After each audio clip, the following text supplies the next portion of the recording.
Coons of Delaware. Senator, thanks so much for taking the time to be on the show tonight. It's good to see you. Thank you, Kasie. Let's start with this plan that late last week sort of started to crystallize, where Republican senators, I should say, don't seem to want to be doing a lot of the questioning directly themselves. They instead want to bring in an outside counsel or perhaps have their staff do it. It's been, my sources have told me that a big part of the reason is because they want to have some women who are asking questions of Dr. Ford. What's your take on this plan from the Republican side? Kasie, I think our goal as the Senate Judiciary Committee ought to be to show that we've learned something in the decades since Professor Anita Hill was questioned by the Judiciary Committee. And if my Republican colleagues don't think that they can handle the challenge of respecting Dr. Ford, of questioning her in an appropriate and supportive way, then perhaps they shouldn't be serving on the committee. This is the kind of role that senators shouldn't be outsourcing.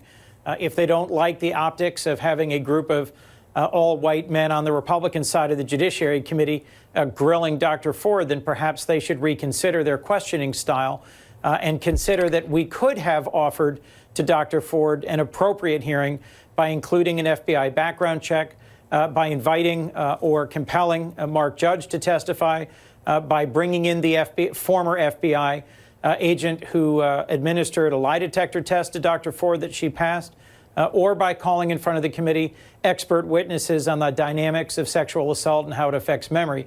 Any of those steps would have improved the quality and the even-handedness of this hearing. Instead, the Republican majority has rejected all of them.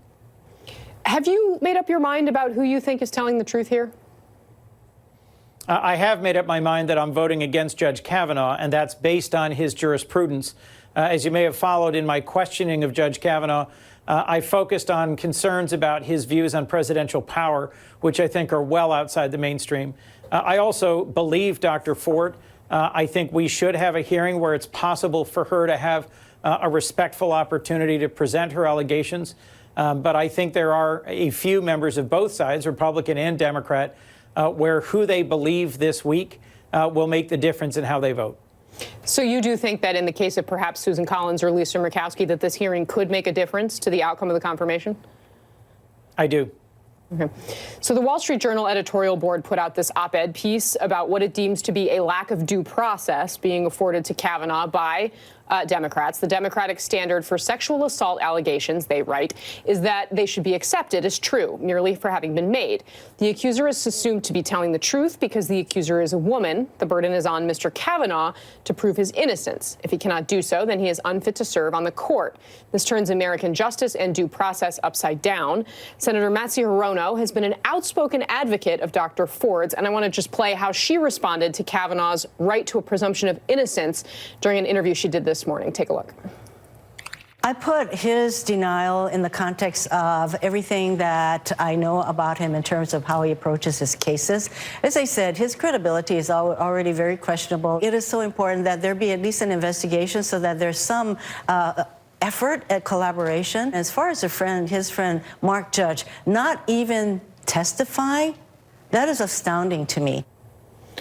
What do you think, Senator Coons, is the due process obligation and the sort of presumption of innocence standard that should be applied to Judge Kavanaugh in this case? Obviously, this is not actually a criminal prosecution.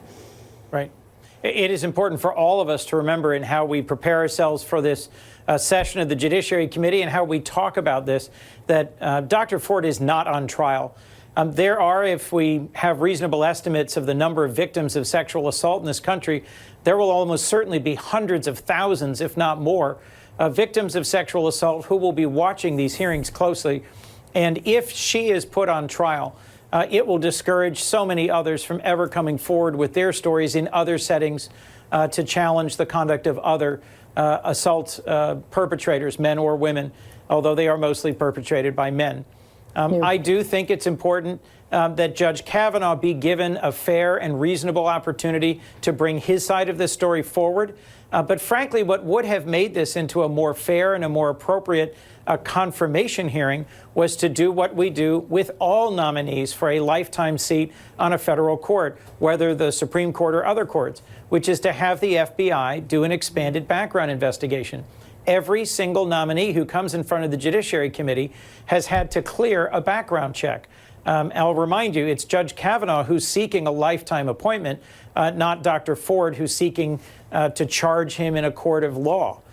So frankly, the standard here is what senators find compelling, and what we ought to be considering is as broad a range of evidence and insight and advice from experts as is possible. Yeah, Senator Coons, to that point, the Washington Post reports that Democratic staff have been researching the broader culture of the prep academy world in which Kavanaugh lived. They're reading the writings of Mark Judge, the Kavanaugh friend who Ford said was in the room. They also plan to grill Kavanaugh on the controversial Twitter thread from Ed Whalen that you may have seen. I'm wondering, which line of questioning do you intend to pursue in this hearing, and do you think those reported ones would be fruitful? I'm preparing with my team a number of different lines of questioning. One of our challenges is going to be with 21 members of the Judiciary Committee. There's lots of different potential lines of questioning. And so given that I'm not the most senior Democrat, I'll have to be prepared to follow up with additional questions depending on how other senators have questioned. I'm concerned about Judge Kavanaugh's truthfulness, given the ways in which he declined to answer or avoided answering a number of my direct questions. We met in my office privately first, and I told him my areas of concern in his jurisprudence.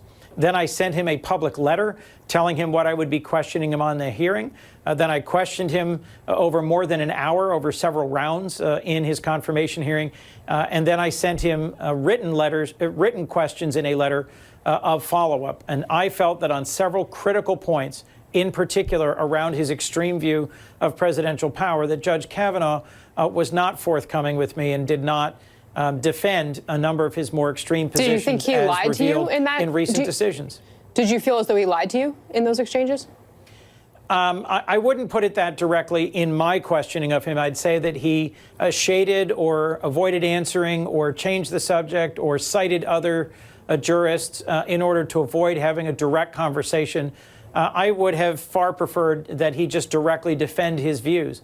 I think they can be defended, but from a very different perspective than mine, and from a perspective that is outside the mainstream of American jurisprudence. Senator Chris Coons of Delaware, thank you very much, and we will, of course, be watching, and I'm sure I will be chasing you down the hallway with a microphone at some point this week. So thank you very much. I really appreciate it. Thank you, Kasie. John